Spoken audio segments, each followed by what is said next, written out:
When Pokemon HeartGold and SoulSilver were released internationally in 2010, one minigame was completely replaced. While Japan got slot machines in the Goldenrod and Celadon game corners, everyone else got Voltorb Flip, a much beloved game amongst Gen 4 fans. If you're wondering why this swap occurred, it was likely due to stricter PEGI and other video games rating boards restrictions. This was the case for Pokemon Platinum, where the slot machine minigame was removed in European releases of the game to prevent a PEGI 12 rating. As a result, the HeartGold SoulSilver slots are actually the final gambling minigame in Pokemon, if you don't want to count missing Draco Meteor for $10,000.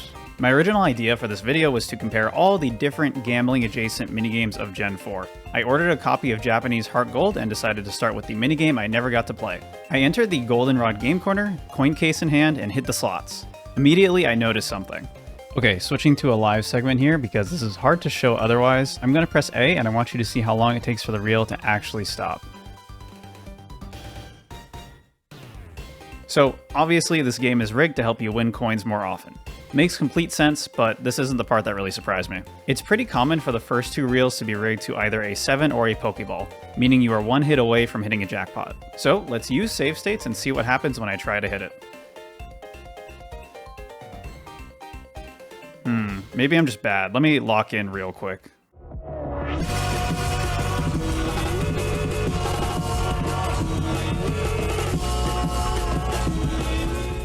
Okay, I know you're thinking clearly Etchy is just terrible at this, but I assure you it can be impossible to hit the jackpot even if the first two reels are rigged in your favor. Yeah, I was completely blown away that the game can tease you and still be rigged against you. At this point, I decided to fully investigate this minigame. Along the way, I discovered some previously unknown mechanics and figured out exactly how rigged it really is. I put way too much time into this to answer one question. Were we deprived of a good minigame? Since a lot of my viewers have never played this minigame, let's start with breaking down how it works. As far as I can tell, there is no official name for this minigame, it's just the slot machine minigame. Throughout the video, I will refer to it as Smeargle Slots, since Smeargle is the main character and is very cute. The game itself plays very similarly to past slot machines from previous Pokemon games. You put coins in, spin the reels, press a button to stop them, and sometimes the icons line up and you win coins. But Smeargle Slots features some extra Pokemon flair to spice things up. All of the mechanics I'm about to describe are actually thoroughly explained by an NPC in the Goldenrod game corner, which has one of the longest NPC dialogues I have ever seen. Let's start with the Smeargle in the room. As you win or lose, Smeargle will paint either squiggly lines, corresponding to a loss, or the icon corresponding to how you won. Afterwards, the Smeargle has 0 or some number of frowning or smiling faces pop up, denoting its mood. If Smeargle is happy, each reel spin will make it slightly unhappier unless you win. If Smeargle is unhappy, its mood will only get worse if you fail to hit a jackpot after the game rigs the first two reels to be either a Pokeball or a 7. While Smeargle is unhappy, there is a chance it will change the background or mode of the game. The current background color behind Smeargle denotes the mode you are currently in. Green, the default background, means you are in normal mode, red means you are in happy mode, and blue means you're in slump mode. The unhappier Smeargle is, the more likely you are to get a mode change after a reel spin. Happy mode means you are more likely to hit a jackpot, while slump mode means you are more likely to win with an Apricorn, Marils, or Pikachu. Since your mode resets upon exiting, I suggest quitting and restarting whenever you enter slump mode. Oh yeah, I should quickly explain the win conditions. Lining up 3 Marils, Pikachus, Pokeballs, or 7 will give you an amount of coins corresponding to the payout shown on the top screen. Jackpot payouts will gradually increase the more you play, and you can also line up 3 replays to get a new free spin. The Apricorn is a special case. All you need to do is get an Apricorn on the first reel and you will get 2 coins no matter what happens on the other reels. If you hit the jackpot of 7s or Pokeballs, the game throws you into a bonus mode.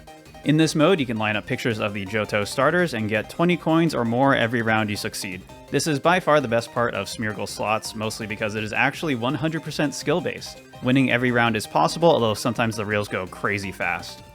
Once you complete your bonus rounds, you return to regular slot play until the next jackpot is hit. The good news is you are guaranteed to return to happy mode, so getting another jackpot should be pretty quick. As a result, the game plays out in one of 2 ways. The first is just normal slot gameplay where you're not getting a ton of coins, while the second is chaining jackpots and constantly entering bonus mode, making loads of money in the process. The latter is honestly pretty fun, but it can take ages to hit your first jackpot.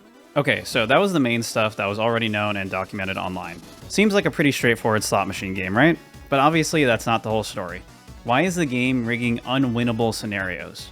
To investigate, I played this stupid minigame for over a week, took pages of notes on observed behavior, and did some good old-fashioned reverse engineering to figure out what on earth was going on. So let's start with the rigging of the reels. Sometimes when you press A, the current reel stops immediately, and sometimes it doesn't. The most common rigging you'll see is the Pokeball or 7 being forced onto reels 1 and 2, but you'll also see the other winning outcomes get rigged from time to time. So what is actually going on here? The truth is, the game was rigged from the start. The moment you start spinning the wheels, the game has decided your fate. A hidden value between 0 and 6 is generated every reel spin, and this value corresponds to what you're capable of winning, or not winning. If the game rolls a 0, the most common outcome, you cannot win anything from the slots. Even if the game rigs the first 2 reels to be Pokeballs, even if you perfectly time your inputs, the game will forcibly slip winning combinations off the reels. 1, 2, 3, and 4 correspond to Replay, Meryl, Pikachu, and Apricorns respectively. If you roll one of these, the game will usually rig the first and second reels towards that outcome, but not always. However, if the first 2 reels are rigged, the third one is guaranteed to complete the sequence and result in a win. If you roll a 5 or 6, congratulations, you can finally hit the jackpot, but it's not as easy as winning other prizes. Even if the game decides you can win the jackpot and it rigs the first 2 reels to be Pokeballs or 7s, it will never rig the third wheel to be a success. You must actually lock in and time your input to get the win. This is pretty frustrating because most of the time the game teases you with a jackpot, it will force you to lose like I showed at the beginning of the video. So you might be practicing the wrong timing unknowingly because the game arbitrarily decided you're not allowed to win. There is a very rare tell that helps you identify if you can actually win. Usually when you line up 2 of anything, Smeargle will have an exclamation point appear and stare at the canvas with anticipation. If you instead see 2 exclamation points and the outline of a Pokeball or 7, that means you can definitely win, but the game still won't rig it for you. Do note that you can still hit the jackpot even when just the single exclamation point is showing, so this rarely matters. The good news is that once the game decides you can win a jackpot, it stops rolling possible outcomes. That means if you roll a 5 or 6, all of your future spins will remain at that value, meaning you have infinite time to succeed and hit the jackpot. Sort of. There is one exception, and that is if Smeargle decides to change mode. Remember, the only way Smeargle gets unhappier when it's already unhappy is when you fail to hit the jackpot after the first 2 reels are rigged to 7s or Pokeballs. If Smeargle gets fed up with your inadequacy, it will change the mode and the game will once again roll a new predetermined outcome every time you spin the reels. Okay, we finally have a full explanation for the weird behavior I talked about at the start of the video. You have very little control of what prizes you win from Smeargle slots, except in the case of hitting the jackpot, where you have complete control, but only if the game decides you do. Simple, right? But wait, nothing is ever simple in Gen 4. It turns out there is a whole other layer of randomization that was previously completely unknown. Not only are your outcomes determined when you spin the reels, but the probabilities of these outcomes are determined the moment you interact with a slot machine. Upon starting Smeargle slots, the game invisibly decides the difficulty of your session. There's technically 4 difficulties, but one doesn't seem to trigger through normal means, so it might just be a debug thing. Anyways, we'll call the triggerable difficulties hard, neutral, and easy. Hard is the most common difficulty, while easy is the rarest. These modes drastically alter the odds of winning a prize. The odds for triggering each difficulty varies depending on whether you are at the Goldenrod game corner or the Celadon one, with neutral and easy being slightly more likely at Celadon.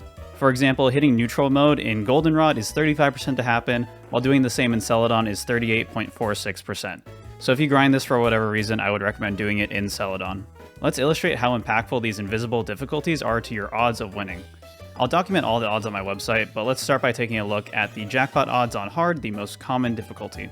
On hard difficulty and happy mode, the odds of rolling a 5 or 6 and being allowed to hit the jackpot are 10%. On easy difficulty, this jumps all the way up to 30%. Even on normal mode, the difference is massive. On hard difficulty and normal mode, you are 3% to hit a jackpot compared to 10% on easy. Since this resets on a per session basis, you could be playing the slots for an hour on the hardest difficulty and have no idea. You might want to back out and then go back in if you're having a hard time hitting jackpots. The good news is that once you hit a jackpot and start chaining them, the difficulty differences will be fairly negligible. It's just that hitting the first one might take longer sometimes. I have no idea why Game Freak would implement this extra difficulty modifier. I guess it sort of simulates you being on hot or dry streaks, but there's probably better ways to do that. If you have any ideas, let me know in the comments. So with all this forbidden knowledge, let's answer the original question. Is this a good minigame that we really missed out on? Well, first, let's compare Smeargle slots to the last slot machine minigame we got internationally.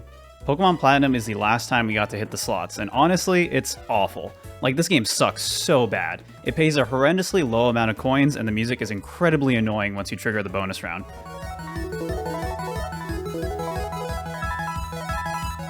I cannot stand playing it for more than a few minutes at a time. In comparison, Smeargle Slots is great. As long as you're not too unlucky and you're good at the bonus round, you can make coins at a solid rate. The bonus game is infinitely better than Platinum's because it is entirely skill-based. The only problem is that sometimes it takes a while to hit your first jackpot. Now let's compare it to the game we actually got, Voltorb Flip.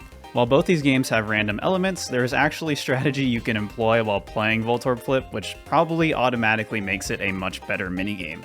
I never got super into Voltorb Flip, but I know Gen 4 fans online love it. For once, our gaming experience might have actually been improved thanks to video game ratings boards. I'd be curious to know what you all think, now that you know all these weird details about a Japanese exclusive minigame. Do you wish it was still in the international release? How do you think it stacks up against previous generations as the last gambling minigame ever in Pokemon? Let me know in the comments, and if you enjoyed this video, please subscribe. I also stream a ton on Twitch, so you can drop me a follow there if you want even more Pokemon content. Links in the description as always.